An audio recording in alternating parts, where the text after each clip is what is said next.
Hello guys, मैं एक देवी गीत सुना रही हूँ। देखिए, आप लोगों को पसंद आएगा तो लाइक करिएगा, कमेंट करिएगा। पत्थर क मंदिरवा मैया, पत्थर क मूर्तिया हो कि पत्थर दिलवाना। काहे कैलू हमारी मैया हो कि पत्थर दिलवाना।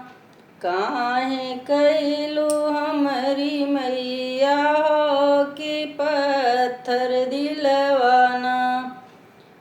पत्थर क मंदिरवा मैया, पत्थर क मूर्तिया हो कि पत्थर दिलवाना।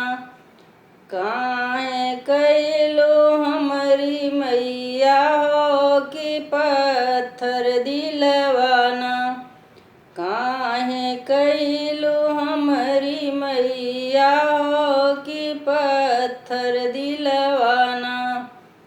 दर्शन के खातिर मैया चौकिया में अइलो हो कि कहाँ छिपलियो ना।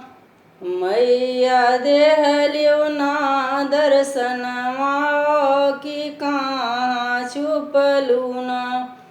मैया देहलू ना दर्शनवा कि कहाँ छुपलू ना।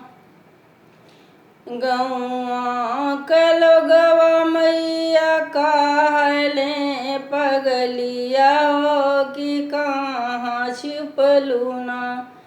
मैया दियलू ना दर्शनवा कि कहाँ छुपलू ना।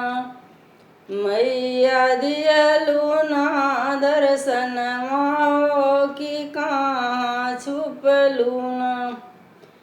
पत्थर क मंदिरवा मैया, पत्थर क मूर्तिया हो कि पत्थर दिलवाना। काहे कैलो हमारी मैया हो कि पत्थर दिलवाना। दर्शन के खातिर मैया विंध्याचल में अइली हो कि कहाँ छुपलू ना। मैया देहलू ना दर्शनवा हो कि कहाँ छुपलू ना। मैया देहलू ना दर्शनवा हो कि कहाँ छुपलू ना।